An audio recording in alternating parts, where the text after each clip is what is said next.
What is up, guys? It's Pax Sparks today with more Fire guys, and today I'm going to be giving you my NFC East 2022-2023 predictions. So yeah, yesterday I did my NFC West predictions. If you want to go watch that, I'll put the link in the description for that. Tomorrow I'm going to be making my NFC South, and we're going to be concluding the NFC, and then Thursday, Friday is going to be starting with the AFC. So get ready for that.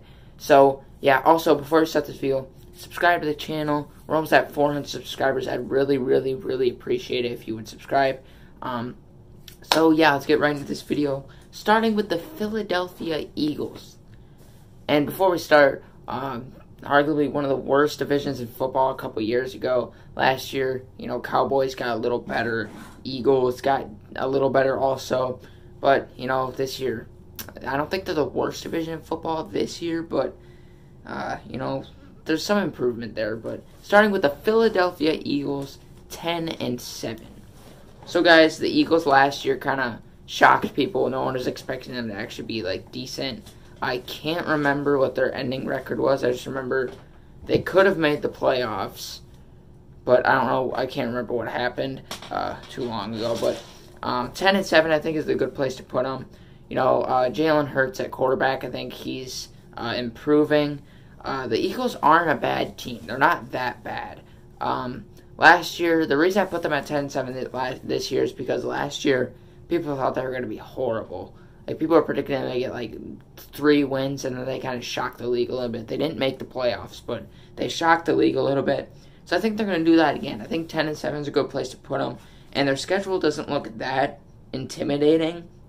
They got to play the Packers. They got to play the Vikings, Cardinals, Cowboys.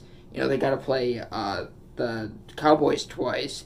But, there's some easy teams. You play the Giants twice. They play the Lions week 1. They play the Texans. They play the Bears. So I feel like it's not going to be that tough for them. I think I can see them getting 10-7 out of it. And I can really see the Eagles being a wild card spot because they had a chance to get that wild card spot last year. And I think they could do it again. I think I could see them making the wild card spot. Maybe not making it all the way to the Super Bowl, but I think they could definitely get the wild card spot and have some improvement there. So yeah, I think 10-7 is a good place to put the Eagles. So yeah. Next we got the Dallas Cowboys, 12-5. So Dak Prescott last year, he had a pretty good year, bringing the Cowboys back to the playoffs. It's kind of a sad loss for them last year. Horrible loss for them. Once again, they play the Buccaneers week 1. That'll be a very exciting game. I hope that's a night game again, because last year, that game was so exciting. It was such a good game last year, if you don't remember that. But I see them going 12-5. The Cowboys have to play some tough teams. They got to go into Lambeau and play the Packers. They got to play the Bengals week 2, the Buccaneers week 1. They got to play the Rams. They got to play the Colts, who could be intimidating. The Titans, who you never know with the Titans. So I feel like I see them getting 12-5 out of it. Playing the Buccaneers week 1, I think it's going to be a close game. Bengals could be a tough game. The Rams, the Rams are good. Packers are pretty good. So, yeah, I see them going 12-5. I feel like if they didn't have to play, teams like the Buccaneers, Rams, I would make their record a little better. Maybe 13 wins, but since they got some tough teams in there, I feel like they're all going to be close games. All of them are going to be close games. But I see them going 12-5. I think it's a good place to put them. CD Lamb. You got Dak Prescott, Ezekiel Elliott, I guess you could say. That team's improving. They are really improving.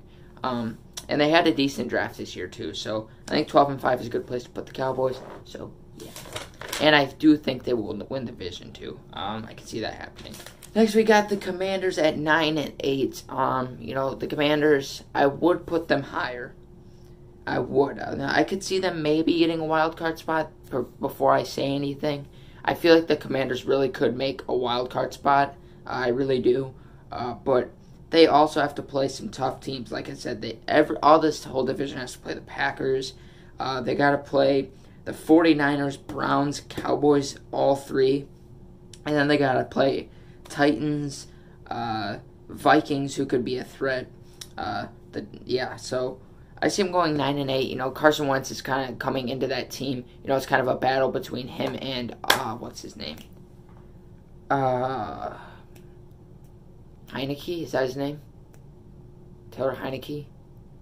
I think it's Heineke. I'll put it in the video if it's not his name, but it's kind of a battle between the two. I do think if Carson Wentz plays, he could give the Commanders some improvement, maybe bump him up to 10-7, because he was not bad last year. Carson Wentz was not bad last year.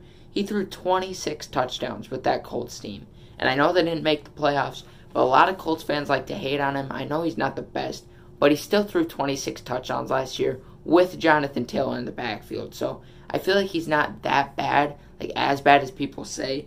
So I feel like if Carson Wentz starts, they could be 10-7. But if Heineke starts, you know, he's still, you know, improving quarterback. He's still an improving quarterback.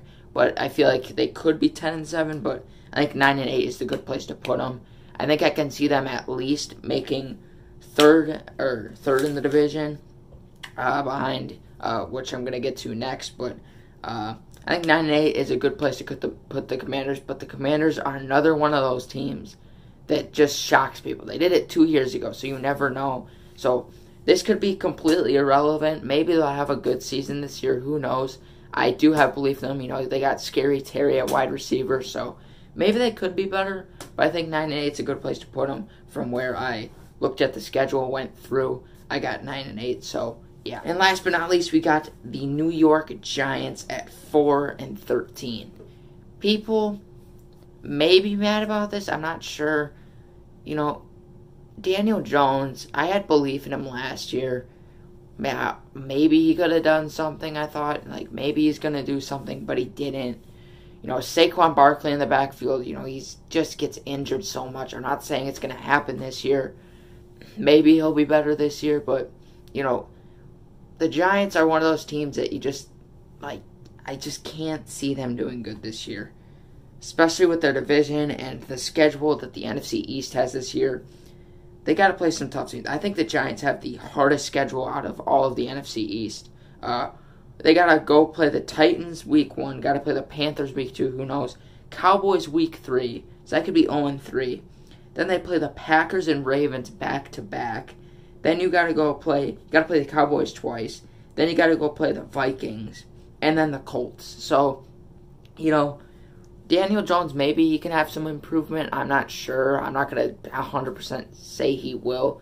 But I feel like if he's going to have any improvement, I still don't see them getting, you know, making that big step, especially with their division. So I see them ending 4th in the division probably. Maybe the Giants will be good this year. Maybe they'll, you know, prove me wrong. But as of right now, as I went through the schedule, I think I just saw them, you know, I've seen 4-13 from what I went through. So, yeah, I think their only good thing this year is their uniforms. Maybe that. So, yeah, that's going to conclude this video for today. Thank you guys for watching. Like I said, tomorrow, NFC South video coming out. So get ready for that. If you guys have some predictions, I'll put them down below. I would like to hear them. So, yeah, thank you guys for this video. Goodbye.